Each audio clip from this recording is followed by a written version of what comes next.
അള്ളാഹുവിന്റെ റസൂൽ സല്ലല്ലാഹു അലൈഹി വസല്ലം തങ്ങളോട് ഒരു സഹാബി വന്നിട്ട് ചോദിച്ചു, നബിയേ ഉദ്ഉല്ലാഹ അയ്യജഅലനി മുസ്തജാബ ദഅവ, എന്റെ ദുആ അല്ലാഹു സ്വീകരിക്കുന്നതിന് വേണ്ടി ഒന്ന് ദുആ ചെയ്യാൻ. നബിയുടെ മുന്നിൽ ഒരു സഹാബി വന്നിട്ട് പറയും, അള്ളാഹു എന്റെ ദുആ സ്വീകരിക്കുന്നതിന് വേണ്ടി അള്ളാഹുവിനോടൊന്ന് ദുആ ചെയ്യണം. നബി സല്ലല്ലാഹു അലൈഹി വസല്ലം തങ്ങൾ പറഞ്ഞു കൊടുത്തു, ഒരു മനുഷ്യന്റെ ദുആ അള്ളാഹു സ്വീകരിക്കണമെങ്കിൽ നാലാമത്തെ മാനദണ്ഡം അവൻ ഹറാമ് ഭക്ഷിക്കാൻ പാടില്ലെന്ന് നബി മുഹമ്മദ് മുസ്തഫ. നബി മുഹമ്മദ് മുസ്തഫ. തിന്നണത് പലിശ പൈസയാ. പെണ്ണും പിള്ളയ്ക്കും മക്കൾക്ക് മൊത്തം പലിശയുടെ പൈസയാ. അല്ല, പലിശയുടെ പൈസ കൊടുത്ത് ചോറും കറിയും മേടിച്ചു കൊടുത്ത് ഇട്ടിരിക്കുന്നത് പലിശ പൈസ ഹറാമ്, തിന്നിരിക്കുന്നത് ഹറാമ്, രക്തത്തിലൂടെ ഓടുന്നത് ഹറാമ്. എന്നിട്ട് ഇരുന്നിട്ട് അല്ലാ അല്ലാ എന്ന് വിളിച്ചാ കേൾക്കോ? അല്ലാ പറചങ്ങാതിമാരെ കേൾക്കോ? പറചങ്ങാതിമാരെ കേൾക്കോ?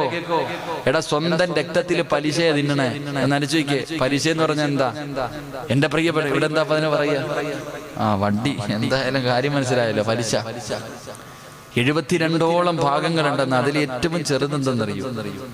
ഈ ഇരിക്കണ ഏതെങ്കിലും ഒരു മനുഷ്യൻ പലിശ പൈസ കൊടുത്ത്, പലിശയുടെ പൈസ കൊടുത്ത് 1 കിലോ അരി വാങ്ങി നിന്റെ വീട്ടിൽ കൊണ്ടുപോയി നിന്റെ മക്കൾക്ക് കൊടുക്കുമ്പോൾ നീ ചിന്തിച്ചോണം, നിന്റെ ഉമ്മാനെ 32 പ്രാവശ്യം വ്യഭിചരിച്ചതിന് തുല്യവാ. അള്ളാഹു കാത്തിരക്ഷിക്കുമാറാകട്ടെ. പലിശ തിന്നുന്നത് നിസ്സാരമാണെന്ന് നീ കരുതിയോ? എന്റെ പ്രിയപ്പെട്ട സഹോദരങ്ങളെ, അല്ലാഹു സുബ്ഹാനഹു വ തആല പ്രവാചകൻ സല്ലല്ലാഹു അലൈഹി വസല്ലം തങ്ങൾ പറഞ്ഞു, പലിശ അല്ലാഹു വൻപാവങ്ങൾ പല്ല് പാവ. പലിശ തീറ്റി എഴുതുന്നവനും കൂടുന്നവനും എല്ലാം പോക്കാം. പലിശ കച്ചവട പലിശ എഴുതുന്നവന് വരെ നരകവാ. കൂട്ട് നിൽക്കുന്നവനും സാക്ഷി നിൽക്കുന്നവരെ. ഇപ്പൊ താടി ഹാജിയാക്കന്മാരാ പലിശ കച്ചവടം നടത്തുന്നത്. ഹജ്ജിന് പോയിട്ട് വന്നവന്മാര് പോലും ഇപ്പോ പലിശ കച്ചവടം നടത്തുന്നു. അള്ളാഹു കാത്തിരക്ഷിക്കുമാറാകട്ടെ.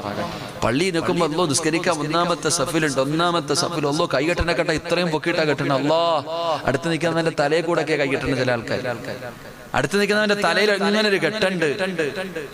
പോക്കറ്റിൽ നോക്കിയാൽ 2000-ന്റെ നോട്ടാലിരിക്കണ കാരുണ്യയുടെ ലോട്ടറി. ഇങ്ങനെ പള്ളിയുടെ 1-ാമത്തെ സഫില് മോദി സാഹിബിന്റെ അടുത്ത് നിൽക്കൊണ്ടല്ലോ ഇമാമിന് നിസ്കാരം തെറ്റിയ ചാടി കയറേണ്ടവനാ. ഇറങ്ങി നിൽക്കുക. ഇമാമിന് നിസ്കാരം തെറ്റി കഴിഞ്ഞാൽ പെട്ടെന്ന് ചാടി കയറണ ഇമാമിന്റെ തൊട്ട് പുറകെ നിൽക്കുന്നവൻ. ഇമാമ സലാം വെട്ടിയിട്ട് ഇവനെ ഇങ്ങനെ നോക്കുമ്പോ ഇവ ഇരുന്ന് ലാ ഇലാഹ ഇല്ലല്ലാഹ് ലാ ഇലാഹ ഇല്ലല്ലാഹ് പോക്കറ്റ് ഇരിക്കൊണ്ട് എന്ത് ലോട്ടറി. ഇവിടെ ഉണ്ടോ? അത് ഇവിടെ ഇല്ല, കേരളത്തിൽ മാത്രമേ ഉള്ളൂ. ഇവിടെ ഉണ്ടപ്പാ. ആണോ? ലോട്ടറി എളുപ്പ പൈസ. കോടി കോടി കോടി 1 കോടി 1 കോടി 1 കോടി എന്ന് പറഞ്ഞിട്ടൊക്കെ ഇതാവസ്ഥ. കോടി നിന്റെ ഒടുക്കത്തെ കോടിയായി പോകും. അല്ലാഹു കാത്തിരക്ഷിക്കുമാറാകട്ടെ. സഹോദര, റസൂലുള്ളാഹി സ്വല്ലല്ലാഹു അലൈഹി വസല്ലം തങ്ങൾ പറഞ്ഞു, ഹലാലും ഹറാമെന്ന് ആരും നോക്കണില്ല. ആരാ നോക്കണേ? എടാ, സ്വന്തം വാപ്പാടെ മയ്യത്ത് കബറി കൊണ്ടുവച്ചിട്ട് ഒരു മോൻ നിന്ന് കരയി അള്ളഹാനോട് പൊട്ടിക്കരഞ്ഞ് ദുആ ചെയ്യ, അല്ലാ എന്റെ വാപ്പയ്ക്ക് സ്വർഗം കൊടുക്കല്ല. ഒരു കുഞ്ചുമോൻ, ഒരു പാപവും ചെയ്യാത്ത പ്രായപൂർത്തിയാകാത്ത ഒരു മകൻ തന്റെ വാപ്പാന്റെ കബറിന്റെ ചാരത്ത് നിന്ന് നെഞ്ചു പൊട്ടിക്കിട്ട് ദുആ ചെയ്യുമ്പോ അല്ല പറയും, മോനെ നീ ദുആ ചെയ്യുന്നത് കാണുമ്പോ എനിക്ക് സങ്കടം ഉണ്ടടാ, പക്ഷെ നിന്റെ ദുആ അല്ലാഹു സ്വീകരിക്കൂല. നിന്റെ ദുആ ഞാൻ സ്വീകരിക്കൂല. കാരണം എന്തേ? നീ ഇട്ടിരിക്കുന്നത് ഹറാമായ വസ്ത്രം. മൽബസുഹു ഹറാം. മോനെ, നീ ധരിച്ചിരിക്കുന്ന വസ്ത്രം ഹറാമ്, നീ കഴിക്കുന്ന ഭക്ഷണം ഹറാമ്, നിന്റെ ശരീരത്തിലൂടെ ഒഴുകുന്ന രക്തം ഹറാമ്. ഈ ഹറാമ് തിന്ന് നീ ദുആ ചെയ്താൽ ഞാൻ എങ്ങനെ സ്വീകരിക്കും? സ്വന്തം വാപ്പാന്റെ കബറിന്റെ ചാരത്ത് പോയി ദുആ ചെയ്താൽ പോലും സ്വീകരിക്കൂല. അല്ലാഹു കാത്തിരക്ഷിക്കുമാറാകട്ടെ. എല്ലാവരും വളഞ്ഞ വഴി എത്ര പെട്ടെന്ന്, എങ്ങനെയാ പെട്ടെന്ന് പണക്കാരനാകാൻ പറ്റുക? എങ്ങനെയാ പെട്ടെന്ന് പണക്കാരനാകാം? അതെല്ലാരും നോക്കണേ. എങ്ങനെ പെട്ടെന്ന് പണക്കാരനാകാം? എന്റെ പ്രിയമുള്ള സഹോദരങ്ങളെ, പെട്ടെന്ന് പണക്കാരനാകാൻ കഞ്ചാവ് കച്ചവടം നടത്തുന്നവരുണ്ട്. ബാംഗ്ലൂർ പോയിട്ട് മയക്കുമരുന്ന് കൊണ്ടുവരുന്നവരുണ്ട്. ആവശ്യമില്ലാത്ത വൃത്തികേടുകൾ ചെയ്യുന്നവരുണ്ട്. എന്റെ പ്രിയപ്പെട്ട സഹോദരാ, റസൂലുള്ള പറയുകയാ, ഏതെങ്കിലും വീടിന്റെ അകത്ത് ഹറാമായ പണമുണ്ടോ? ഹറാമായ സമ്പത്ത് ഏത് വീട്ടിലുണ്ടോ ആ വീട്ടുകാർക്ക് ആയുസ് കുറവാണെന്ന് നബി മുഹമ്മദ് മുസ്തഫ സല്ലല്ലാഹു അലൈഹി വസല്ലമ തങ്ങൾ പറയുകയാ. പലിശ പറ്റി പലിശ നടത്തുന്നവര്, അതാ പിടിച്ചുപറി നടത്തുന്നവര്, കള്ളത്തരങ്ങളെ കാണിച്ച് പണമുണ്ടാക്കുന്നവര്, അല്ലാഹുവിന്റെ പ്രവാചകൻ അവിടെ നിന്ന് പറയുന്നു, നീ ഒരുപാട് കാലം ഇവിടെ ഉണ്ടാകില്ല, നിന്റെ ആയുസ് അല്ലാഹു വെട്ടിച്ചുരുക്കുമെന്ന് പ്രവാചകൻ അവിടെ നിന്ന് പറയുമ്പോ, സഹോദരാ മോനെ എന്തിനാ ആയുസ് കുറച്ച് കളയുന്നത്? നിന്റെ ആയുസ് എന്തിനാ നീയായിട്ട് നശിപ്പിച്ച് കളയുന്നത്? അതുകൊണ്ട് അല്ലാഹുവിന്റെ പ്രവാചകൻ അവിടെന്ന് പറയുമ്പോ എന്റെ പ്രിയപ്പെട്ട ചെറുപ്പക്കാരെന്ന് പണത്തിനെ വല്ലാതെ ഇഷ്ടപ്പെടുകയാ. എടാ പണം കൊണ്ട് എന്ത് നേടാനാ? നിനക്ക് എഴുതിയതല്ലേ അല്ലാഹു നിനക്ക് തരികയുള്ളൂ. എന്തിനാ വഴഞ്ഞ വഴികൾ നോക്കുന്നത്? ഈ പണം കെട്ടിക്കെട്ട് നിനക്ക് എന്ത് കിട്ടാനാ? മരിച്ചു പോകുമ്പോ കൊണ്ടുപോകാൻ കഴിയുമോ പൊന്നുമോന്? വാപ്പ പോയപ്പോ വെറും കൈയോടെ സർവ്വതും നിന്റെ കയ്യിൽ തന്നിട്ട് പോയത് നീ മറന്നുപോയോ? അതുകൊണ്ട് എന്റെ പ്രിയമുള്ള സഹോദരാ, ഒരു മനുഷ്യന്റെ പ്രാർത്ഥന അല്ലാഹു സ്വീകരിക്കണമെങ്കിൽ നാലാമത്തെ മാനദണ്ഡം എന്തെന്നറിയോ? നിന്റെ ഭക്ഷണം ഹലാലാക്കണേ, നിന്റെ വസ്ത്രം ഹലാലാക്കണേ, നീ കഴിക്കുന്നതും ധരിക്കുന്നതും ഹലാലാക്കണേ. പൈസ കൊടുത്ത് വീട് വെച്ചിട്ട് വീടിന്റെ അകത്തിരുന്ന് കരഞ്ഞു ദുആ ചെയ്താ സ്വീകരിക്കുവോ പൊന്നുമോള്? അല്ലാഹുവേ, പലിശയ്ക്ക് പൈസ വാങ്ങിയിട്ട് വീട് വെക്കുകയാ. ആ വീടിന്റെ അകത്ത് കിടന്ന് സുജൂദ് ചെയ്തിട്ട് കാര്യമുണ്ടോ? അവിടെ കിടന്ന് കരഞ്ഞിട്ട് കാര്യമുണ്ടോ? ചിന്തിക്കുന്നത് നല്ലതാ ചെറുപ്പക്കാരാ. ഒന്നുമില്ലാത്ത നിനക്ക് വസ്തു തന്നത് അല്ലാഹുവല്ലേ. ആ വീടിന്റെ പണിയതാ, വീടിന്റെ പണി പകുതിയിലാക്കിയത് അല്ലാഹുവല്ലേ. അതിന്റെ ബാക്കി കൂടെ ചെയ്തു തരാൻ അല്ലാഹുവിന് കഴിവുണ്ടെന്ന് നിനക്ക് അറിയാ. പക്ഷേ ക്ഷമിക്കാൻ മനസ്സില്ല. ഏതെങ്കിലും വഴിയിലൂടെ കടമാണെങ്കിലും പലിശയാണെങ്കിലും ലോണാണെങ്കിലും എടുത്തിട്ട് വീട് വെക്കുന്ന ചെറുപ്പക്കാരാ, മോനെ, അല്ലാഹുവിന്റെ പ്രവാചകൻ അവിടെ നിന്ന് പറയുകയാ, ഹറാമ് തിന്നുന്നവന്റെ പ്രാർത്ഥന അല്ലാഹു സ്വീകരിക്കില്ല എന്ന് നബി മുഹമ്മദ് മുസ്തഫ സല്ലല്ലാഹു അലൈഹി വസല്ലമ തങ്ങൾ പറയുമ്പോ, ജീവിതത്തിൽ അങ്ങനെ വല്ലതും സംഭവിച്ചിട്ടുണ്ടെങ്കിൽ ഇന്നത്തെ രാത്രി നിന്റെ രാത്രിയാ, ഇന്നത്തെ രാത്രി നിന്റെ രാത്രിയാ. ഇത് കഴുകിക്കളയാൻ അല്ലാഹു തന്നിരിക്കുന്ന ഒരവസരമാ. അതുകൊണ്ട് എന്റെ പ്രിയമുള്ളവരോട്, എന്റെ പ്രിയപ്പെട്ട സഹോദരങ്ങളോട്, സഹോദരിമാരോട്, അല്ലാഹുവിന്റെ പ്രവാചകൻ പറയുന്ന ദുആ സ്വീകരിക്കണമെങ്കിൽ 6 മാനദണ്ഡമുണ്ട്. അതിൽ 4ാമത്തെ മാനദണ്ഡം റസൂലുള്ളാഹി പറയുന്നു, സ്വഹാബാ, നിന്റെ ദുആ അല്ലാഹു സ്വീകരിക്കണമെങ്കിൽ നിന്റെ ഭക്ഷണവും നിന്റെ പാനീയവും നിന്റെ വസ്ത്രവും ഹലാലാക്കണേ എന്ന് നബിയുനാ റസൂലുള്ളാഹി സല്ലല്ലാഹു അലൈഹി വസല്ലമ തങ്ങൾ പറയുമ്പോ വിശദീകരിക്കുന്നില്ല. 5ാമത്തെ കാര്യം എന്തെന്നറിയുവോ? റസൂലുള്ളാഹി പറയുന്നു, 4ാമത്തെ കാര്യം എന്താ? നിരാശ കാണിക്കല്ലേ. പടച്ചവനെ, എത്ര കാലമായി ഞാൻ ദുആ ചെയ്യുന്നു, അല്ലാഹു ഞാൻ ചോദിക്കുന്നത് തരുന്നില്ലല്ലോ. നിരാശയാ, നിരാശയാ സഹോദരാ. ജീവിതത്തിൽ ഒരിക്കലും നിരാശ വെക്കല്ലേ. അല്ലാഹുവിന്റെ പ്രവാചകൻ പറഞ്ഞു, ഒരു മനുഷ്യൻ അല്ലാഹുവിന്റെ മുന്നിൽ ഒരു കരങ്ങൾ ഉയർത്തിയിട്ട് ദുആ ചെയ്താൽ ഒന്നിയിൽ അല്ലാഹു 3 പ്രതിഫലമാണ് കൊടുക്കുന്നത്. ഒന്നിയിൽ അല്ലാഹു അവന് ചോദിച്ച കാര്യം അല്ലാഹു അവന് സാധിച്ചു കൊടുക്കും. ഇല്ലെങ്കിലോ അല്ലാഹു പരലോകത്തേക്ക് അത് മാറ്റിവെക്കും. അല്ലെങ്കിൽ അല്ലാഹു എന്തെങ്കിലും വിപത്തുകൾ തട്ടിമാറ്റുമെന്ന് നബി മുഹമ്മദ് മുസ്തഫ. ഒരു മനുഷ്യന്റെയും ദുആ അല്ലാഹു തട്ടിക്കളയൂല. ആര് ദുആ ചെയ്താലും 3-ൽ1 കാര്യം അല്ലാഹു നിനക്ക് തരുമെന്ന് നബിയുനാ റസൂലുള്ളാഹി. ഉറക്കെ നബിയുനാ റസൂലുള്ളാഹി. 1ാമത്തെ കാര്യം ഇഖ്ലാസ് ഉണ്ടാകണം. 2ാമത്തെ കാര്യം അസ്തഗ്ഫിറുല്ലാഹ് പറയണം. 3ാമത്തെ കാര്യം ഹറാമുകൾ ഒഴിവാക്കണം. 4ാമത്തെ കാര്യം നിരാശബോധം. അയ്യോ, ഞാൻ ചെയ്ത് മടുത്തു, ഇനി ചെയ്തിട്ട് കാര്യമൊന്നുമില്ല. എല്ലാരും എന്താ ചോദിച്ച അപ്പൊ തന്നെ കിട്ടണം. എന്താ ഇന്റർനെറ്റ് യുഗോ അല്ലേ? ചോദിച്ചാൽ ഇങ്ങനെ നേരിട്ട് ഇറക്കിത്തരാം. മന്നും സെൽവി ഇറക്കിയതുപോലെ നിനക്ക് അള്ളാഹ് ഇറക്കിത്തരാം. അങ്ങനല്ലോ മുൻഗാമികൾക്ക് മന്നും സെൽവി ആകാശത്ത് നിന്ന് പൊരിച്ച കോടിയൊക്കെ എർത്തു കൊടുത്ത പോലെ നീ ചോദിച്ച ഉടനെ അള്ളാഹ് തരണം. നീ ആര്? അംബാനിയുടെ മോൻ. ചോദിച്ച പെട്ടെന്ന് തരണം, ഇല്ലെങ്കിൽ നീ പിണങ്ങി. നിരാശ കാണിക്കല്ലേ എന്ന് നബിയുനാ റസൂലുള്ളാഹി. പറമക്കളെ, നബിയുനാ റസൂലുള്ളാഹി. എന്റെ സഹോദര, നീ ദുആ ചെയ്ത അല്ലാഹു 3-ൽ ഏതെങ്കിലും ഒന്ന് തരും. എങ്ങനെ തരും? 3 കാര്യത്തിൽ ഒന്ന്. നീ അല്ലാഹുവിനോട് പടച്ചവനെ എനിക്ക് നീ തരണേ എന്ന് ചോദിച്ചാൽ ചിലപ്പോൾ നീ ചോദിച്ചത് അല്ലാഹു തരും. അല്ലെങ്കിൽ അത് നിനക്ക് പരലോകത്തേക്ക് മാറ്റി വെക്കണേ നല്ലത്. നാളെ പരലോകത്ത് നീ മീസാൻ എന്ന ത്രാസിന്റെ മുന്നിൽ നിൽക്കുമ്പോ അള്ളാഹുവെ പടച്ചവനെ നിനക്ക് അള്ളാഹു സ്പെഷ്യലായിട്ട് ചില കെട്ടുതരുന്ന ചില പൊതി, മീസാൻ എന്ന ത്രാസിൽ ചില സ്പെഷ്യൽ പൊതി എടുത്തിടും. അല്ലാഹ് ഇതേതാ പടച്ചവനെ? എടാ നീ ദുനിയാവി വെച്ച് ദുആ ചെയ്തപ്പോ ഞാൻ ദുആ സ്വീകരിക്കുന്നില്ല, ഒരുപാട് നീ ചോദിച്ചു തന്നില്ലല്ലോ, അത് മാറ്റി വെച്ചതാ. അപ്പൊ മനുഷ്യൻ പറയും അത്ര ദുനിയാവി വെച്ച് ചെയ്ത ഒരു ദുആ അള്ളാഹ് സ്വീകരിക്കാതിരുന്നാ മതി. നാളെ പരലോകത്ത് വെച്ച് പറയുവത്ര എന്റെ ഒരു ദുആയും സ്വീകരിക്കാതിരുന്നില്ലെങ്കിൽ എത്രയും നല്ലതായിരുന്നു. അല്ലാഹു ഈമാൻ തരുമാറാകട്ടെ. ഒന്നീ നീ ചോദിച്ച കാര്യം തരും, അല്ലെങ്കിൽ എന്തെങ്കിലും വിപത്ത് അല്ലാഹു മാറ്റിത്തരും, അല്ലെങ്കിൽ പരലോകത്ത് അത് അല്ലാഹു മാറ്റിവെക്കുമെന്ന് നബിയുനാ റസൂലുള്ളാഹി. അതുകൊണ്ട് പ്രതീക്ഷ കൈവിടരുത്. എപ്പോഴാണെങ്കിലും എത്രയോ പ്രവാചകന്മാര് ദുആ ചെയ്തിട്ട് പോലും വർഷങ്ങൾ കഴിഞ്ഞിട്ട് അല്ലാഹു കൊടുത്തേ. പ്രവാചകന്മാരുടെ അവസ്ഥ ഇതാണെങ്കിൽ എന്റെ പ്രിയപ്പെട്ട സഹോദരങ്ങളെ ക്ഷമിക്കുക, എന്നെങ്കിലും ഒരിക്കൽ അല്ലാഹു തരും. ദുആ സ്വീകരിക്കണമെങ്കിൽ പല മാനദണ്ഡങ്ങളുണ്ടല്ലോ. എന്റെ പ്രിയപ്പെട്ടവരെ, അള്ളാഹുവിന്റെ വിശുദ്ധമായ ഖുർആൻ എടുത്തു നോക്ക്. ഒരുപാട് ചരിത്രങ്ങൾ അള്ളാഹിന്റെ ഖുർആൻ പറഞ്ഞു തരുന്നുണ്ട്. ഒരു ചരിത്രം, ഗുഹയ്ക്കകത്ത് അകപ്പെട്ടു പോയ 3 മനുഷ്യന്മാരുടെ കഥ ഖുർആൻ പറയുന്നില്ലേ? ഹദീസിൽ കാണാമല്ലോ. എന്താ പഠിച്ചു നോക്കാത്തെ? ഒരു മനുഷ്യന്റെ ദുആ അല്ലാഹു സ്വീകരിക്കണമെങ്കിൽ അല്ലാഹുവിന് ഇഷ്ടപ്പെടുന്ന ചില കാര്യങ്ങളുണ്ട്. അല്ലാഹുവിന് ഇഷ്ടപ്പെടുന്ന ചില കാര്യങ്ങൾ പറഞ്ഞിട്ട് ദുആ ചെയ്ത് സ്വീകരിക്കുമല്ലോ.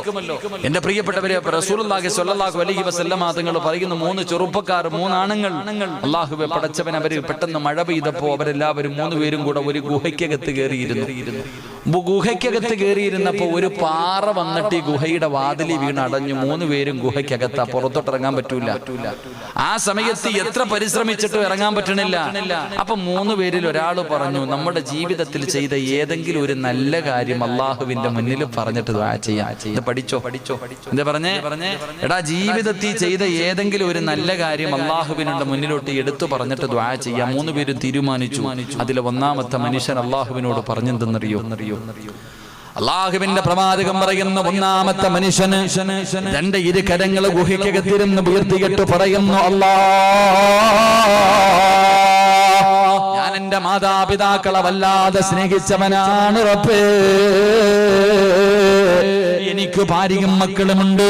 അല്ലാഹുവേ, എല്ലാ ദിവസവും ഞാൻ ജോലി കഴിഞ്ഞ് വീട്ടിലേക്ക് കടന്നു ചെല്ലുമ്പോ അല്ലാഹുവേ, പാല് കറന്നിട്ട് എന്റെ ഉമ്മയ്ക്കും വാപ്പയ്ക്കും കൊടുത്തതിന് ശേഷമേ ഞാൻ എന്റെ ഭാര്യക്കും മക്കൾക്കും കൊടുക്കാറുള്ളൂ.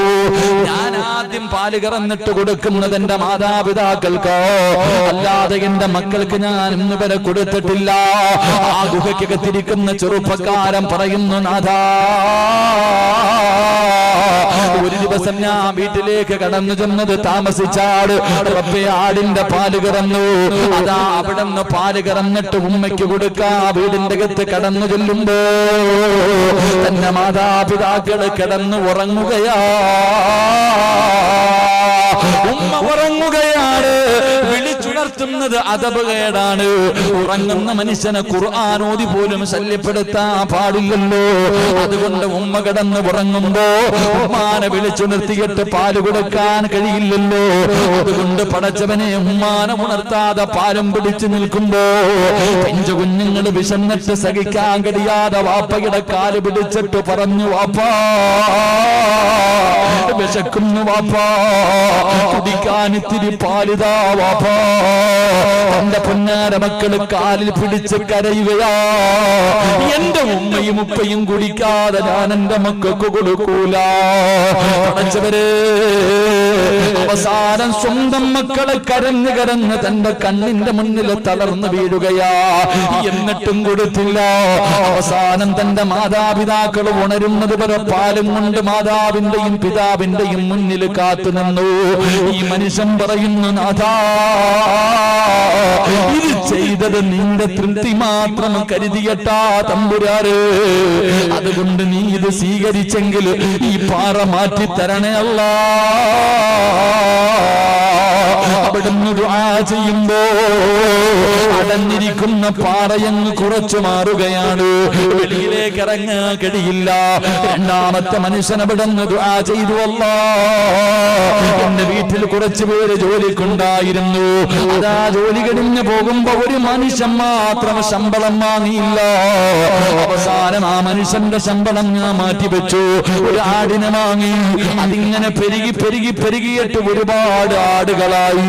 അവസാനം ഒരു ദിവസം ആ മനുഷ്യന്റെ വീട്ടിലേക്ക് കടന്നു വന്നു. എന്റെ കൂലി ചോദിക്കുമ്പോ അവിടെന്ന് പറഞ്ഞു കൊടുത്തു, മനുഷ്യ, ആ മലഞ്ചെരിവിൽ കാണുന്ന ആടുകൾ മുഴുവനും നിന്റെതാണ്, അത് നിന്റെ പൈസ കൊണ്ട് വാങ്ങിയതാണ്. ആ മനുഷ്യൻ പറഞ്ഞു, നീ എന്നെ കളിയാക്കുകയാണ്. അവസാനം പറഞ്ഞില്ല, നിങ്ങളുടെ പൈസ കൊടുത്ത് വാങ്ങിയാടാട്, നിങ്ങൾക്ക് ഇഷ്ടമുള്ളത് കൊണ്ടുപോകാൻ പറയുമ്പോ അതാ മലഞ്ചെരുവിൽ മേഞ്ഞുകൊണ്ടിരിക്കുന്ന ആടുകളെ മുഴുവനും ആ മനുഷ്യൻ കൊണ്ടുപോവുകയാ. ഈ ചെറുപ്പക്കാരൻ പറഞ്ഞു, അല്ലാ, ഇത് നിന്റെ തൃപ്തി കാംക്ഷിച്ചിട്ട് ചെയ്തതാ തമ്പുരാന്, സ്വീകരിച്ചെങ്കിൽ ഈ പാറ മാറ്റിത്തരണേ അല്ലാ. ചെറുപ്പക്കാരാ, പാറയതാ പിന്നെയും മാറുകയാണ്, ഇറങ്ങി പോകാൻ കഴിയില്ല. ആ സമയത്ത് മൂന്നാമത്തെ മനുഷ്യനുണ്ടല്ലോ, ആ ഗുഹയുടെ ഉള്ളറയിൽ ഇരുന്നിട്ട് ദുആ ചെയ്യുന്നു, നാഥാ, എന്റെ കുടുംബത്തിൽ ഒരു ചെറുപ്പക്കാരിയായ പെണ്ണുണ്ടായിരുന്നു നബിയല്ലാഹുവേ, ഒരു സുന്ദരിയായ പെണ്ണുണ്ടായിരുന്നു. എനിക്ക് അവളെ വല്ലാത്ത ആഗ്രഹമായിരുന്നു. എന്ത് ചെയ്തിട്ടും അവൾ എനിക്ക് വഴിപ്പെടുന്നില്ല. അവസാനം അവൾക്ക് ദാരിദ്ര്യം പിടിപെട്ടു. എന്റെ മുന്നിൽ വന്ന് സഹായം ചോദിച്ചപ്പോ ഞാൻ അവളോട് പറഞ്ഞു, അല്ലാ, എനിക്ക് നീ ശാരീരികമായി ബന്ധപ്പെടാൻ അനുവദിച്ചാൽ നിനക്ക് ഞാൻ പണം തരാമെന്ന് പറഞ്ഞു. ഒരു ഗതിയുമില്ലാതെ ആ പെണ്ണതിന് സമ്മതിക്കുകയാണ്. അവസാനം ആരുമില്ലാതെ വീടിന്റെ ഉള്ളറകളില് എല്ലാം അടച്ചിട്ട് രഹസ്യമായിട്ട് ആ പെണ്ണിന്റെ 2 കാലുകൾക്കിടയില് അവിടെ നിന്ന് വ്യഭിചരിക്കുന്നതിന് വേണ്ടി തെറ്റ് ചെയ്യാൻ സർവാവസരങ്ങളും കിട്ടി. അവിടെ നിന്ന് പാപം ചെയ്യാൻ ആ പെണ്ണിന്റെ മുന്നിൽ പോയിരുന്നപ്പോ ആ പെണ്ണ് ചോദിച്ചു, ഇന്നി അഖാഫുല്ലാഹ്, അല്ലാഹുവിനെ പേടിയില്ലേടാ, അല്ലാഹുവിനെ പേടിയില്ലേ? പെണ്ണിന്റെ ചോദ്യം കേട്ടിട്ട് അവിടെ നിന്ന് ഇറങ്ങി പോകുകയാ. മൂന്നാമത്തെ ചെറുപ്പക്കാരൻ പറയുന്നു, അല്ലാ, നിന്റെ ഭയം നട്ടാ ഞാൻ ഇറങ്ങിപ്പോയത്, അതുകൊണ്ട് ഇതിൽ നിന്ന് രക്ഷപ്പെടുത്തണേ അല്ലാ. 3 പേരും അവിടെ നിന്ന് ദുആ ചെയ്തു കഴിഞ്ഞപ്പോ അതാ പാറ നീങ്ങുകയാ. അവസാനം അവിടെ നിന്ന് രക്ഷപ്പെട്ടു എന്ന് ചരിത്രം പറയുമ്പോ, സഹോദരാ, ഒരിക്കലും നിരാശ വെക്കല്ലോ. അല്ലാഹു നിന്നെ കൈവിടൂല, പടച്ചറപ്പ് നിന്നെ ഒരിക്കലും കൈയൊഴിയൂല. നിന്നെ വല്ലാത്ത സ്നേഹമാ, അതുകൊണ്ട് പ്രതീക്ഷ കൈവിടല്ലോ. ദുആ ചെയ്യുന്ന സമയത്ത് നിന്റെ ജീവിതത്തിൽ ചെയ്ത സൽക്കർമ്മങ്ങൾ പറഞ്ഞിട്ട് ദുആ ചെയ്യൂ. അല്ലെങ്കിൽ അല്ലാഹുവിന് ഇഷ്ടപ്പെട്ട കാര്യങ്ങളുണ്ടല്ലോ, സദഖ ചെയ്തിട്ട് ദുആ ചെയ്യൂ, സലാത്ത് പറഞ്ഞിട്ട് ദുആ ചെയ്യൂ, അല്ലാഹുവേ ഖുർആൻ ഓതിയിട്ട് ദുആ ചെയ്യൂ. ഇതൊക്കെ ദുആയിക്ക് ഇജാബത്തുള്ള കാര്യമാണെന്ന് പ്രവാചകൻ പറയുമ്പോ, സഹോദരാ, 4-ാമത്തെ കാര്യം അതാണ്. 5-ാമത്തെ കാര്യം എന്തെന്നറിയോ? റസൂലുള്ള പറയുന്നു, പൊന്നുമോനെ,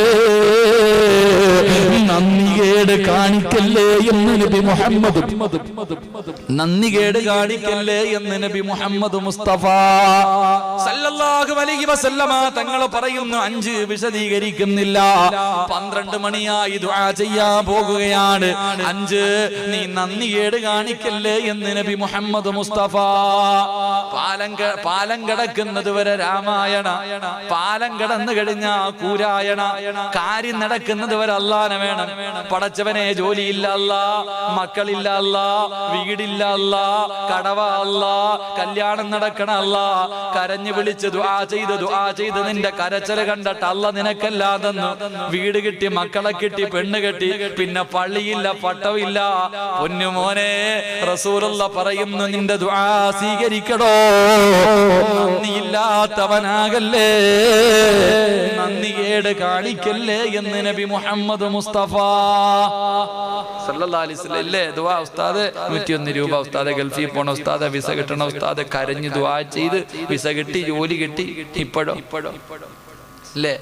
ഉസ്താദെ മക്കളില്ല ഉസ്താദെ, തഹജ്ജുദ് നിസ്കരിച്ചിട്ട് ദുആ ചെയ്യണം, മജ്ലിസിനൂറി ദുആ ചെയ്യണം, കിട്ടി. ഇപ്പോഴോ നല്ല പെണ്ണിനെ കിട്ടണം. സാധാരണ നല്ല പെണ്ണിനെ കിട്ടണം, ദുആ ചെയ്യല. ഇല്ല 101 1001 കൊടുത്ത് ദുആ ചെയ്തു. പണക്കാരന്റെ മോളെ കിട്ടിയപ്പോ അല്ലാഹു അലം, പള്ളി അല്ലാഹ് ആരാ അവനറിയത്തില്ല. എടാ പഴഞ്ചൊല്ലുണ്ട് ഇവിടെ, അങ്ങനെ ഞങ്ങളുടെ നാട്ടിൽ പറയണതാ, എന്താ പറയാ, കാര്യം കാണുന്നത് വരെ പാലം കിടക്കുന്നത് വരെ രാമായണം, പാലം കിടന്നു കഴിഞ്ഞാൽ തന്നെ. ആ പഴഞ്ചൊല്ല് തന്നെ അള്ളാഹു ഈമാൻ നൽകി അനുഗ്രഹിക്കുമാറാകട്ടെ. ഖുർആൻ പറയുന്നുണ്ട്, അള്ളാഹുവിന്റെ വിശുദ്ധമായ ഖുർആൻ പറയുന്നത്, കടലിൽ പോയിട്ട് അദാബ് ഇറങ്ങുമ്പോ കാറ്റും മഴ ഇടിയൊക്കെ വരുമ്പോ അല്ലോ വിളിച്ചു പോകുമ്പോ കരച്ചില എന്തൊക്കെയാ, അള്ളാഹ് രക്ഷപ്പെടുത്തല്ല. കരയിൽ കയറി കഴിഞ്ഞാൽ നന്ദിയില്ലാത്തവനാകരുത്. അള്ളാഹു കാത്തിരക്ഷിക്കുമാറാകട്ടെ. ഉറക്കപ്പറ, അള്ളാഹു കാത്തിരക്ഷിക്കുമാറാകട്ടെ. എന്റെ പ്രിയപ്പെട്ട സഹോദരങ്ങളെ, നന്ദികേട് കാണിക്കില്ലടാ. എടാ ഇന്നത്തെ രാത്രി നിനക്കുള്ളതാ, തൗബ ചെയ്തോ സ്വീകരിക്കും. നാളെ രാവിലെ പോയിട്ട് വീണ്ടും പഴയ പരിപാടി തുടങ്ങരുത്. അങ്ങനല്ല. ഇപ്പൊ ഇവിടെ നിന്ന് വഴുത് കഴിഞ്ഞു, പൊട്ടിക്കരഞ്ഞ് റബ്ബിന്റെ മുന്നിൽ തൗബ ചെയ്തു, സർവ്വ പാപങ്ങളും കളഞ്ഞിട്ട് അങ്ങോട്ട് പോകുമ്പോൾ അവിടെ ഗാനമേള നടക്കുന്നുണ്ട്, നല്ല പാട്ട് നടക്കുന്നുണ്ട്, കേറരുത്. നന്ദിയില്ലാത്തവനാകരുത്. അള്ളാഹു കാത്തിരക്ഷിക്കുമാറാകട്ടെ. പ്രവാചകൻ സല്ലല്ലാഹു അലൈഹി വസല്ലമ തങ്ങൾ പറയുകയാ, അതുകൊണ്ട് എന്റെ പ്രിയപ്പെട്ട ചെറുപ്പക്കാരാ, അല്ലാഹുവിനെ വഴിപ്പെട്ടുകൊണ്ട് ജീവിക്കടാ. ഒരു പ്രായമായില്ലേടാ, ചെയ്യേണ്ടതിനേക്കാളും 50 വയസ്സുള്ള വാപ്പമാര് ചെയ്യുന്നതിന്റെ ഇരട്ടി ചെയ്തു കഴിഞ്ഞു. നിനക്ക് 20 ആയുള്ളൂ, നീ കള്ളു കുടിച്ചു, വ്യഭിചരിച്ചു, പലിശ അല്ലാഹുവേ വ്യഭിചരിച്ചു, കഞ്ചാവടിച്ചു, എന്തെല്ലാം വൃത്തികേട് ചെയ്തു. 50 വയസ്സുള്ള വാപ്പ പോലും അത്രയും പാപം ചെയ്തിട്ടില്ല. 25-ാമത്തെ വയസ്സിലല്ലെങ്കിൽ 15-ാമത്തെ വയസ്സിൽ, 18-ാമത്തെ വയസ്സിൽ, അല്ലാഹുവേ ഒരു 60 വയസ്സുള്ള മനുഷ്യൻ പോലും ചെയ്യാത്ത കൊടുംപാപങ്ങൾ ചെയ്തു കഴിഞ്ഞു. എന്നിട്ടും നന്നാകാത്തവനെ പോലെ നടക്കല്ലേ എന്റെ പ്രിയപ്പെട്ട ചെറുപ്പക്കാരാ. ഒരുപാട് കൊല്ലമൊന്നും ഇവിടെ ജീവിക്കണമെന്നില്ലടാ. എടാ, ജീവിക്കുന്നത് ഒരു ദിവസമാണെങ്കിലും മോനെ നല്ല നിലയിൽ ജീവിക്കാൻ കഴിയണം. എന്റെ പ്രിയപ്പെട്ട ചെറുപ്പക്കാർക്ക് ഒരു ചരിത്രം പറഞ്ഞു തരാ. എന്റെ പ്രിയപ്പെട്ട ചെറുപ്പക്കാർക്ക്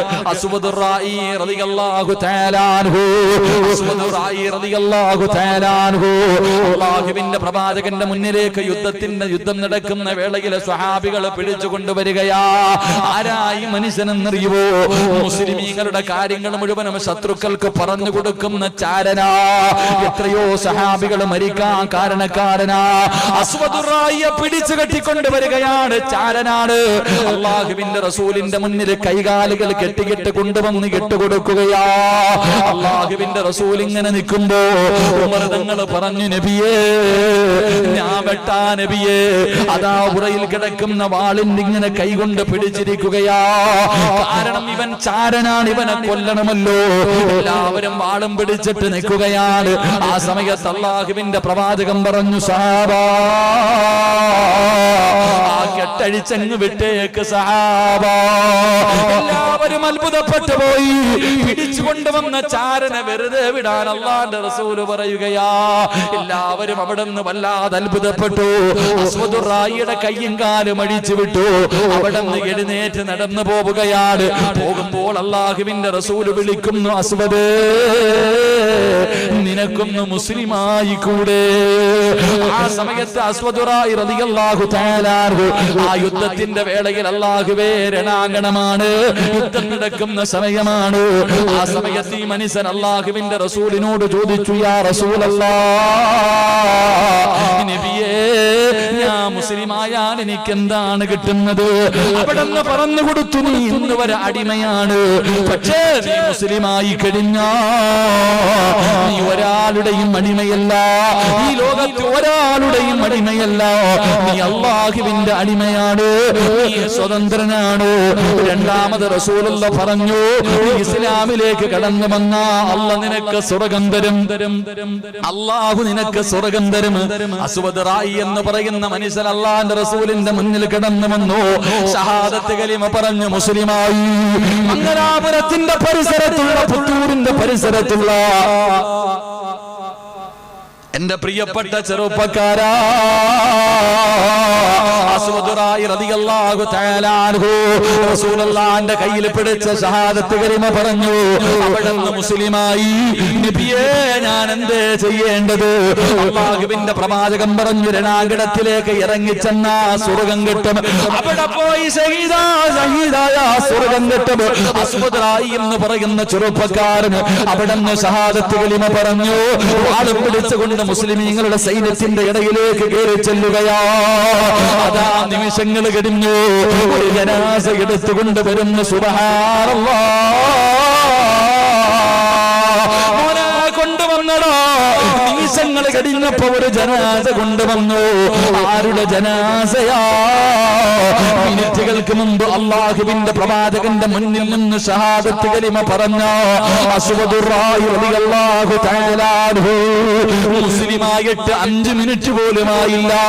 മുസ്ലിമായിട്ട് 5 മിനിറ്റ് പോലുമായില്ല. അല്ലാഹുവേ, ജീവിതത്തിൽ ഒരിക്കൽ പോലും നിസ്കരിച്ചില്ല. അവിടുന്ന് സ്വലാത്ത് പറഞ്ഞില്ലോ, അവിടുന്ന് സദഖ കൊടുത്തില്ലോ, അവിടുന്ന് ഖുർആൻ ഓതിയില്ലോ. പടച്ചവനെ, ഒരു സുജൂദ് പോലും ആ സ്വഹാബി ചെയ്തിട്ടില്ല. അല്ലാഹുവിന്റെ പ്രവാചകൻ അവിടുന്ന് പറഞ്ഞു, അമലുഹു ഖലീൽ. അവിടുന്ന് അല്ലാഹുവിന്റെ റസൂൽ പറയുകയാ, അമലുഹു ഖലീൽ. അവിടുന്ന് പറഞ്ഞു, സഹാബാ, ചെറിയ അമലേ ചെയ്തുള്ളൂ, ചെറിയ അമലേ ചെയ്തുള്ളൂ. അജ്റുഹു കസീർ. ഒരു സുജൂദ് പോലും ചെയ്യാതെ പോയടാ. 5 മിനിറ്റ് മുസ്ലിമായി ജീവിച്ചിട്ട് അല്ലാഹുവിന്റെ സ്വർഗ്ഗത്തിലെ ജന്നാത്തുൽ ഫിർദൗസ് എന്ന് പറയുന്ന സ്വർഗ്ഗത്തിലേക്ക് ആ ചെറുപ്പക്കാരനായ മനുഷ്യർ കടന്നു പോകുന്ന ചരിത്രം പറയുമ്പോ, മോനെ, ജീവിക്കുന്നത് ഒരു നിമിഷമാണെങ്കിലും, ഒരു ദിവസമാണെങ്കിലും, ഒരു മാസമാണെങ്കിലും, ഒരു വർഷമാണെങ്കിലും, പൊന്നുമോനെ, നേരെ ജീവിക്കണോ. അല്ലാഹുവിനെ ഇഷ്ടപ്പെടുന്ന രീതിയിലോ, അല്ലാഹുവിനെ വഴിപ്പെടുന്ന രീതിയിലോ. ഉസ്താദേ, ഇന്ന് മുതൽ കള്ളു കുടിക്കൂല, വീടി വലിക്കൂല, അവിടെ നിന്ന് മുതൽ ഞാൻ മയക്കുമരുന്ന് ഉപയോഗിക്കില്ലോ, കള്ളു കുടിക്കുന്നവന്റെ കൂടെ നടക്കൂലോ, നിസ്കരിക്കാത്തവന്റെ കൂടെ നടക്കൂലോ, മോശമായവന്മാരുടെ കൂടെ നടക്കൂലോ, വ്യഭിചരിക്കുന്നവന്റെ കൂടെ നടക്കൂലോ, ഇനി പ്രേമിക്കാൻ പോകൂല. ഉസ്താദേ, ഇന്ന് വരെ പറ്റിയത് മുഴുവനും അല്ലാഹു എനിക്ക് പുറത്തു വിടട്ടെ. നാളെ മുതൽ പുതിയ വർഷം തുടങ്ങുകയാണ്. ഒരു പുതിയ ജീവിതമോ, ഒരു പുതിയ മനുഷ്യരോ. എനിക്ക് അല്ലാഹുവിന്റെ ഇഷ്ടപ്പെട്ട അടിമയാകണം. എന്നെ കണ്ടിട്ട് വേണം ശൈത്താൻ കരയാറ്. എന്റെ മുന്നിലാണ് ശൈത്താൻ തോക്കേണ്ടത്. അന്ന് തീരുമാനമെടുക്കാൻ കഴിയുമോ ചെറുപ്പക്കാരോ? അല്ലാഹുവിനെ വഴിപ്പെടുന്നത് പോലെ ജീവിക്കു പൊന്നുമോന്. റസൂലുള്ള പറയുന്നു, ഒരു മനുഷ്യന്റെ ദുആ അല്ലാഹു സ്വീകരിക്കണമെങ്കിൽ 5ാമത്തെ കാര്യമെന്താ? നന്ദികേട് കാണിക്കല്ലേ, നന്ദികേട് കാണിക്കല്ലേ. 6ാമത്തെ കാര്യമെന്ത്? നിർത്തുകയാ ചെറുപ്പക്കാരോ, തൗബ ചെയ്യാ പോകുകയാ ചെറുപ്പക്കാരോ. അല്ലാഹുവിന്റെ പ്രവാചകൻ ഇവിടുന്ന് പറയുന്നു, 6ാമത്തെ കാര്യമെന്താ? റസൂലുള്ളാഹിയോട് ഒരു സഹാബി ചോദിച്ചു, യാ റസൂലല്ലാഹ്, അല്ലാഹുവിന്റെ നബിയേ, ദുആ സ്വീകരിക്കാനുള്ള 6ാമത്തെ വഴി എന്താ? ദുആ സ്വീകരിക്കാനുള്ള 6ാമത്തെ വഴി എന്താ? സഹാബാ, സമയം നോക്കിയിട്ട് ദുആ ചെയ്യണേ സഹാബാ. മോനെ, ദുആ ചെയ്താ സ്വീകരിക്കുന്നു, ദുആ ചെയ്താ സ്വീകരിക്കുന്നു. ചില സമയങ്ങളുണ്ട് ചെറുപ്പക്കാരാ. അല്ലാഹുവിന്റെ റസൂൽ അവിടെന്ന് പറയുന്നു, മോനെ, രാത്രിയിലെ ദുആ ഉണ്ടല്ലോ, രാത്രിയിലെ ദുആ ഉണ്ടല്ലോ. അല്ലാഹു 1-ാം ആകാശത്തിൽ വന്നിരിക്കുന്ന സമയമാ. ആരാ എന്നോട് ചോദിക്കുന്നത്? ചോദിക്കുന്നവന് ഞാൻ പുറത്തു കൊടുക്കാമെന്ന് അല്ലാഹു പറയുന്ന സമയമാ. പഠിച്ചവരെ, പാതിരാത്രിയിലെ ദുആയിക്ക് ഇജാബത്തുണ്ടെന്ന് നബി മുഹമ്മദ് മുസ്തഫ. മോനെ, 12 മണി കഴിഞ്ഞടാ, പുതിയ വർഷം തുടങ്ങിയടാ. ഇന്ന് ലോകത്തിന്റെ നാനാഭാഗങ്ങളിലും ഉടുതുണി കുനിഞ്ഞിട്ട് ആടുന്ന സമയമാണോ, കണ്ടുപിടിക്കുന്ന സമയമാണോ, വിചരിക്കുന്ന സമയമാണോ, ഗാനവേളകൾ കേൾക്കുന്ന സമയമാണോ. അല്ലാഹുവിന് ഇഷ്ടപ്പെടാത്ത, അല്ലാഹുവിന് ഇഷ്ടപ്പെടാത്ത, അല്ലാഹുവിനോട് ധിക്കാരം കാണിക്കുന്ന സമയമാ. ഈ സമയത്ത് നമുക്ക് അല്ലാഹുവിനോട് നന്മ ചെയ്തു തുടങ്ങാം. നമ്മൾ എത്ര വലിയ ഭാഗ്യവാന്മാരാ. ജീവിതത്തിന്റെ ഒരു പുതുവർഷം തുടങ്ങുമ്പോ ആ പുതുവർഷത്തിലെ ഒന്നാമത്തെ സെക്കൻഡ് സ്വർഗത്തിലിരിക്കാ ഭാഗ്യം കിട്ടിയവരാ. ദുനിയാവിലെ സ്വർഗത്തിലിരുന്ന് ഇൽമു കേൾക്കുന്നവരാ. ഇതിനേക്കാളും നമുക്കെന്തേ വേണ്ടത്? ഇതിനേക്കാളും നമുക്കെന്തേ വേണ്ടത്? അതുകൊണ്ട് സഹോദരാ, നിസ്കരിച്ചിട്ടുള്ള ദുആയിക്ക് ഇജാബത്തുണ്ട് മോനെ. ഫർള് നമസ്കാരം കഴിഞ്ഞിട്ട് നിസ്കാരപ്പായിലിരുന്നിട്ട് പടച്ചുറപ്പിന്റെ ദുർബാറിലേക്ക് ഇരു കരങ്ങൾ ഉയർത്തികെട്ട് ചെയ്തു പോയത് മുഴുവനും നിനക്കൊന്ന് ഏറ്റു പറയാ കഴിയോ? നിനക്കല്ലാഹു രക്ഷ തരും പൊന്നു മോനെ. ദുആയിക്ക് ഇജാബത്ത് കിട്ടും മോനെ. അതുകൊണ്ട് നമുക്ക് അല്ലാഹുവിനോട് അസ്മാഉൽ ഹുസ്ന, അല്ലാഹുവിന്റെ 99 പേര് പറഞ്ഞിട്ട് ഇസ്തിഗ്ഫാറുകൾ പറഞ്ഞിട്ട് റബ്ബിന്റെ മുന്നിൽ ചെയ്തു പോയ പാപങ്ങൾ മുഴുവനും ഏറ്റു പറഞ്ഞിട്ട് നമുക്ക് ദുആ ചെയ്യാം. അതുകൊണ്ട് സഹോദരാ, ദുആ ചെയ്യുന്നതിന് മുമ്പ് അല്ലാഹുവിന്റെ പ്രവാചകൻ അവിടെ നിന്ന് പറഞ്ഞു, സ്വഹാബാ,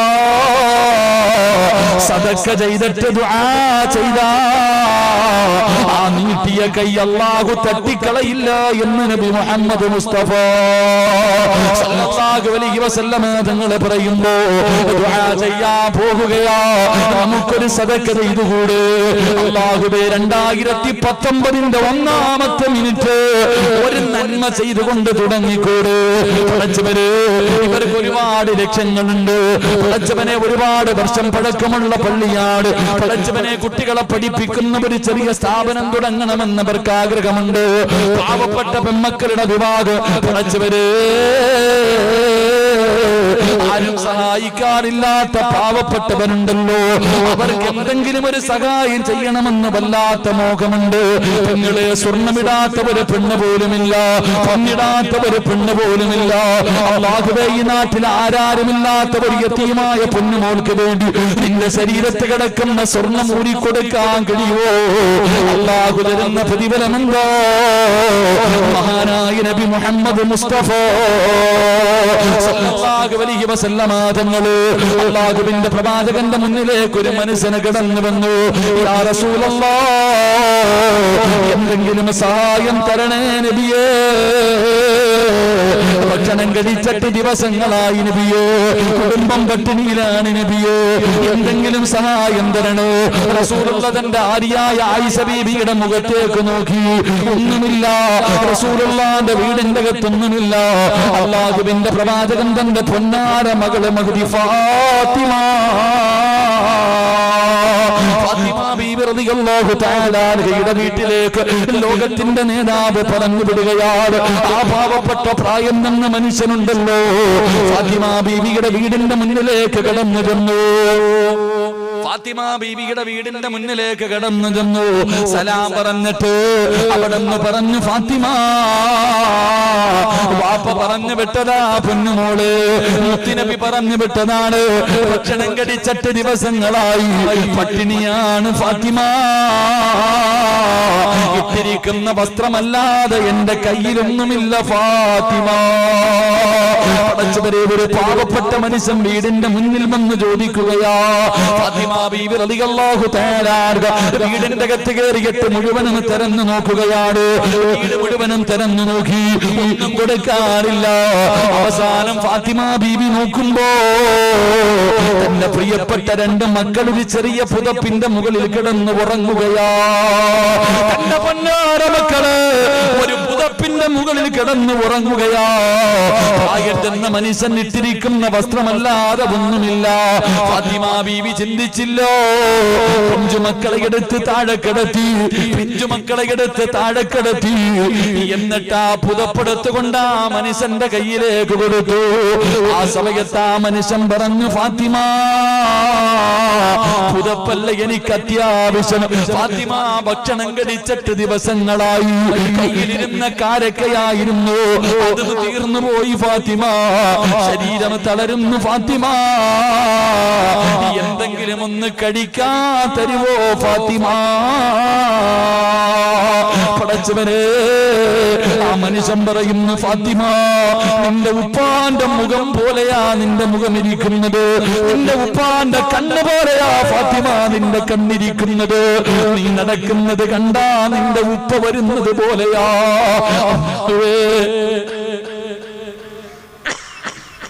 ആ മനുഷ്യൻ ഫാത്തിമ ബീവിയോട് പറയുകയാ, നീ നിന്റെ വാപ്പയെ പോലെ തന്നെയായിരിക്കുന്നത്. ഫാത്തിമ ബീവിക്ക് സഹിക്കാൻ കഴിഞ്ഞില്ലോ, വീടിന്റെ അകത്ത് കയറിയിട്ടിരുന്ന് കരയുകയാ. വീട് മുഴുവനും പിന്നെയും തിരഞ്ഞു നോക്കി, കൊടുക്കാനൊന്നുമില്ല. വീടിന്റെ അകത്തിരുന്ന് കരയുന്നു. അല്ലാ, ഒരു പാവപ്പെട്ടവൻ വീടിന്റെ വെളിയിൽ വന്ന് യാചിക്കുമ്പോ കൊടുക്കാനൊന്നുമില്ലല്ലോ, ഒരു നേരത്തെ അന്നം പോലും കൊടുക്കാനില്ലല്ലോ, അഞ്ജനയാ പൈസ പോലും കൊടുക്കാറില്ലല്ലോ. ഫാത്തിമ ബീവി വീടിന്റെ അകത്തിരുന്ന് കരയുകയാ. ഫാത്തിമ ബീവി വീടിന്റെ അകത്തിരുന്ന് കരയുകയാ. പെട്ടെന്നെന്തോ ഓർമ്മ വന്നു, പെട്ടെന്നെന്തോ ഓർമ്മ വന്നു. എഴുന്നേറ്റ് ഓടിച്ചെന്നിട്ട് വസ്ത്രങ്ങൾ വെച്ചിരിക്കുന്ന സ്ഥലത്ത് നിന്ന് വസ്ത്രങ്ങൾ മുഴുവനും എടുത്ത് മാറ്റുകയാണ്. പടച്ചവനെ, ഒരു ചെറിയ പെട്ടി എടുത്തു. ഫാത്തിമ ബീവി എടുക്കുമ്പോഴേ കരയാൻ തുടങ്ങി. ഫാത്തിമ ബീവി എടുക്കുമ്പോഴേ കരയാൻ തുടങ്ങി. ആ ചെറിയ പെട്ടി അങ്ങ് തുറക്കുമ്പോ സുബ്ഹാനല്ലാഹ്, ഒരു ചെറിയ മുത്തുമാല, ഒരു ചെറിയ മുത്തുമാല. ഫാത്തിമ ബീവി റളിയല്ലാഹു തആല ആ മാല എടുത്തിട്ട് തന്റെ ചുണ്ടിലേക്ക് വെച്ച് ചുംബനം കൊടുക്കുകയാ. ഒരുപാട് ചുംബനം കൊടുത്തു. വീടിന്റെ അകത്ത് കിടന്ന് ഫാത്തിമ കരയുകയാ. അവസാനമുണ്ടല്ലോ, അവളെന്ന് കണ്ണുനീര് തുടച്ചിട്ട് വീടിന്റെ വെളിയിൽ നിൽക്കുന്ന പാവപ്പെട്ട മനുഷ്യന്റെ കയ്യിലേക്ക് കൊടുക്കുകയാ. അത് കൊണ്ടുപോയി വിറ്റിട്ട് കിട്ടുന്ന പൈസ കൊണ്ട് ഭക്ഷണം വാങ്ങി കഴിക്കാൻ പറഞ്ഞിട്ട് ആ സാധുവായ മനുഷ്യന്റെ കയ്യിലേക്ക് മാല വെച്ച് കൊടുക്കുകയാ. എന്നിട്ട് ആ മനുഷ്യൻ ചോദിച്ചു, ഫാത്തിമ, എന്തിനാ നീ കരയുന്നത്? എന്തിനാ നീ കരയുന്നത്? ഫാത്തിമ ബീവിയൊന്നും മിണ്ടിയില്ല. സ്വർണ്ണമാല കിട്ടിയ സന്തോഷത്തോടെ ഇലാ ഹദ്റത്തി റസൂലില്ലാഹ്, അല്ലാഹുവിന്റെ പ്രവാചകന്റെ മുന്നിലേക്ക് ആ മനുഷ്യനോടുകയാ. നബിയേ, നിങ്ങളുടെ പൊന്നുമോടെ സ്വർഗത്തിന്റെ റാണിയാ നബിയേ, അങ്ങയുടെ പൊന്നുമോള് തന്നെയാ നബിയേ. എനിക്ക് പുതപ്പുതന്നു നബിയേ, കഴിക്കാൻ ഭക്ഷണമില്ലാത്തത് കാരണം എനിക്കൊരു മാല ഊരി തന്നു നബിയേ. പക്ഷേ യാ റസൂലല്ലാഹ്, മാല തന്നപ്പോ ഫാത്തിമ വല്ലാതെ കരഞ്ഞു നബിയേ. തന്റെ പൊന്നാര മകളെ കരഞ്ഞെന്ന് പറയുമ്പോ റസൂലുള്ളാഹി ചോദിക്കുന്നു, മനുഷ്യ, എന്റെ പൊന്നുമോട് തന്ന മാലയൊന്ന് കാണിക്കുവോ? എന്റെ പൊന്നുമോട് തന്ന മാലയൊന്ന് കാണിക്കുവോ? ആ മനുഷ്യൻ തന്റെ കയ്യിലിരുന്ന മാലയെടുത്ത് കാണിക്കുമ്പോ റസൂലുള്ളാഹിന്റെ കണ്ണ് നിറയുകയാ.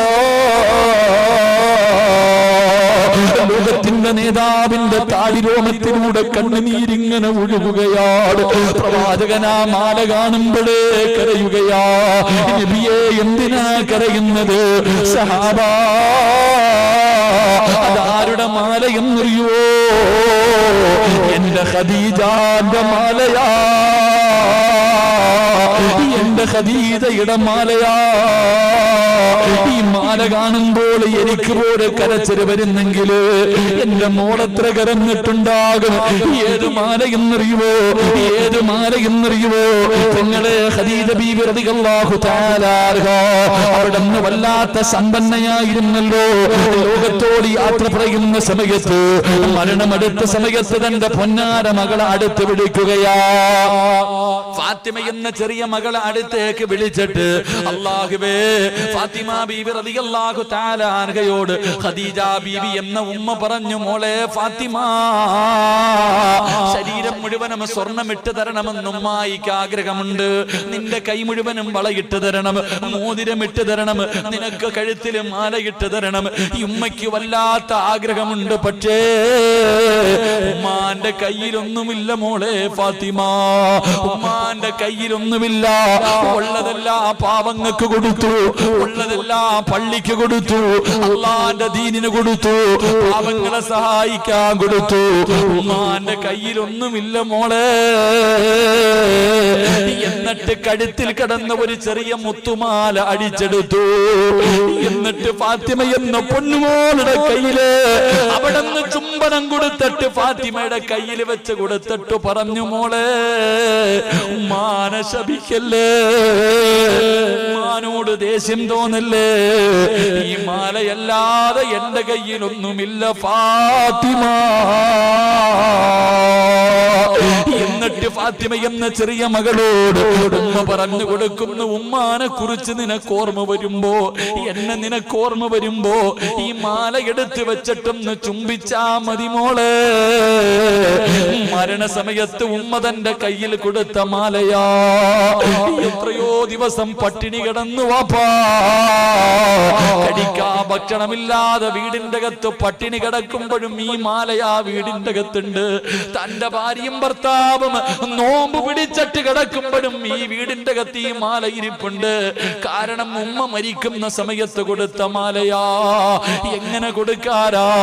പക്ഷേ വീടിന്റെ വെളിയിൽ ഒരു പാവപ്പെട്ടവൻ ഒന്ന് കൈനീട്ടിയപ്പോ